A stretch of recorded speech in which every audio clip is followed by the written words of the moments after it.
What would you do if you were trying to expand your market by attracting women to a product that has historically not appealed to women? Well, this is exactly the situation facing Diageo, the makers of Johnnie Walker.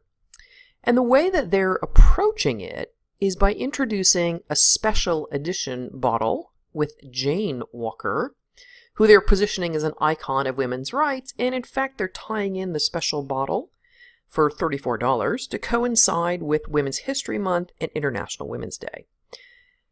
And moving along with sales promotions, they're going to donate $1 from every bottle sold to women's causes, up to $250,000.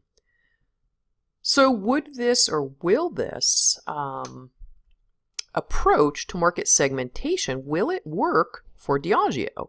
And it's interesting to note that thus far the reaction has been a little bit mixed, with some criticizing it as really being kind of pandering. While Scotch is an interesting example of a product that has traditionally been perceived as masculine, no product or service pleases everybody. Hence, marketers need to select specific target markets that offer the greatest potential. They can then fine-tune their mix of marketing elements, the 4 Ps, to match the needs or wants of the target market. One of the important elements of the definition of marketing given in Chapter 1 is the special relationship between a customer's needs and a product's need-satisfying potential. This is known as the product's utility. Utility is the product's ability to satisfy both functional needs and symbolic or psychological wants. One of the primary roles of advertising is to communicate this utility. Thus, some ads promote how well a product works, functional. Others tout glamour, sex appeal, or status, which is symbolic. 5 types of functional utility are important to consumers. These are form, task, possession, time, and place. Companies create form utility whenever they produce a tangible good, such as a bicycle. They provide task utility by performing a task for others. Even when a company provides form or task utility, marketers must consider how consumers can take possession of the product. This includes distribution, pricing strategies, shelf availability, purchase agreements, and delivery. Money is typically exchanged for possession utility. An antique bicycle on display but not for sale lacks possession utility because the customer cannot purchase it. Providing the customer with the product when he or she wants it is known as time utility. Place utility, having the product available where the customer can get it, is also vital to business success. Finally, consumers gain psychic utility when a product offers symbolic or psychological need satisfaction, such as status or sex appeal. Psychic utility is usually achieved through product promotion, advertising, and may fulfill esteem and self-actualization needs.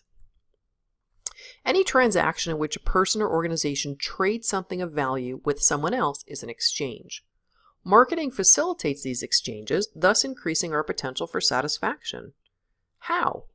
In a variety of ways: by developing goods and services we want, by pricing them attractively, by distributing them to convenient locations, and by informing us about them through advertising and IMC.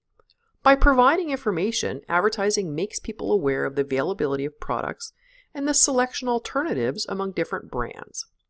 Advertising communicates product features and benefits, price options, and locations where the product can be purchased.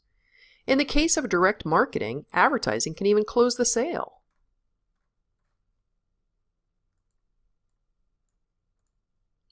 Even after an exchange occurs, satisfaction remains an issue. Satisfaction must occur every time customers use the product, or people won't think they got a fair exchange. Satisfaction leads to more exchanges as satisfied customers repurchase, and satisfied customers also tell their friends. While advertising is important in leading consumers to make a purchase, it can also be important after the purchase. This is because advertising reinforces satisfaction by reminding customers why they bought the product, helping them defend the purchase against skeptical associates, and helping them to become brand advocates, which may persuade others to buy. Thus, we can think of marketing as the process companies use to make a profit by identifying and satisfying their consumers' needs and desires. The process of market segmentation involves 2 steps: identifying groups of people or organizations with shared needs and characteristics, and aggregating or combining these groups into larger market segments according to their interests in the product's utility. This process should result in market segments that are large enough to target and reachable through a suitable mix of marketing activities, including advertising. A firm's marketing activities are always aimed at a particular segment of the population, its target market. Advertisers then try to reach these markets through media outlets with audiences that substantially overlap with the target market. The particular group available to an advertiser through media is called the target audience. When we see an ad that doesn't appeal to us, it may be because the ad is not aimed at any of the groups we belong to. Most of the advertising we see in the media, websites, social media, TV, radio, newspapers, and magazines, falls under the broad category of consumer advertising. Usually sponsored by the product or manufacturer of the product or service, these ads are typically directed at consumers. Consumers are people who buy the product for their own or someone else's personal use. Not every buyer is a consumer. Companies use business advertising to reach people who buy goods and services for resale, for use in a business or organization, or for manufacturing other products. It tends to appear in specialized business publications or professional journals, in direct mail pieces sent to businesses at trade shows or on company websites. Since business advertising, also called business-to-business or B2B advertising, rarely uses consumer mass media, you may not see it often.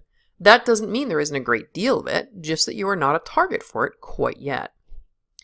In addition to general business advertising, there are three specialized types of business advertising: trade, professional, and agricultural. The concept of shared characteristics is critical to market segmentation. Marketing and advertising people know that, based on their needs, wants, and mental files, consumers leave footprints in the sand, the telltale signs of how and where they live and work, what they buy, and how they spend their free time. By following these footprints, marketers can locate and define groups of consumers with similar needs and wants, create messages for them, and know how and where to send those messages. The goal is to find that particular niche or space in the market where the advertiser's product or service will fit. Marketers group these shared characteristics into categories: behavioristic, geographic, demographic, and psychographic, to identify and segment consumer markets. The marketer's purpose is twofold. First, to identify people who are likely to be interested in the product, and second, to develop rich descriptions of these people to better understand them, create marketing mixes for them, and reach them with meaningful advertising and IMC. One of the best ways to segment markets is to group consumers by purchase behavior. This is called behavioristic segmentation. Behavioral segments are determined by many variables, but the most important are user status, usage rate, purchase occasion, and benefits sought. These categories tell us who our customers are now, when, and why they buy, and how much they consume. Many markets can be segmented by the user status of prospective customers. Researchers Stephen and Tenshold have identified 6 categories of consumers based on user status. Sole users are the most brand loyal and require the least amount of advertising and promotion. Semi-sole users typically use brand A but have an alternate selection if it's not available or if the alternate is promoted with a discount. Discount users are the semi-sole users of competing brand B. They won't buy brand A at full price but might be tempted to buy it at a discount. Aware non-triers use competitive products in the category but haven't taken a liking to brand A. A different advertising message could help, but these people rarely offer much potential. Trial rejectors tried the product based on brand A's advertising message but didn't like it. More advertising won't help. Only a reformulation of brand A will bring them back. Consumers seek various benefits in the products they buy: high quality, low price, status, sex appeal, fragrance, environmental sensitivity. In addition to tangible benefits, consumers are motivated by symbolism, what the brand means to them, to their friends, or to some social reference group. Benefit segmentation is the prime objective of many consumer attitude studies and the basis for many successful campaigns.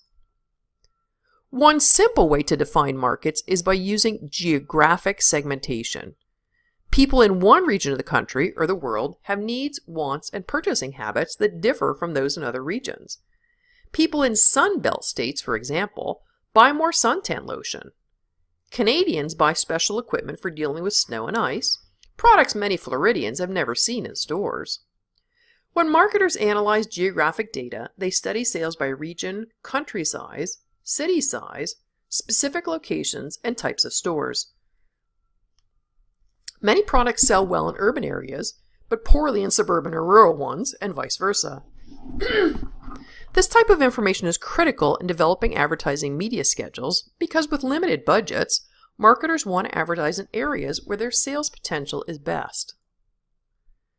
Demographic segmentation is a way to define groups by their statistical characteristics such as gender, age, ethnicity, education, occupation, income, and other quantifiable factors. For example, research shows that some people who identify themselves as, quote, strongly Hispanic tend to be very loyal to certain brands. And the number of Americans with Hispanic ancestry is growing at a rate much faster than the overall population. The result is a surge in advertising dollars allocated to Hispanic media. The Hispanic advertising industry is outpacing all other sectors of advertising, growing 4 times faster and recently topping $5 billion. Demographics are often combined with geographic segmentation to select target markets for advertising. This is called geodemographic segmentation. Geodemographic segmentation is based on 2 simple principles. People who live in the same neighborhood tend to be demographically similar. Neighborhoods can be categorized in terms of the characteristics of their populations, and 2 or more neighborhoods can be placed in the same category, i.e., they contain similar types of people, even though they are geographically separated. So I've included a link that you might actually find quite useful for your project, and perhaps we can talk about it a bit more in the discussion forum. You can see that if you play around with it, it helps you identify different specific segments of folks by their zip code. It's actually a lot of fun.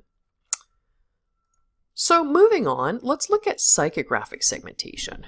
For certain products, appeals to emotions and cultural variables may be persuasive.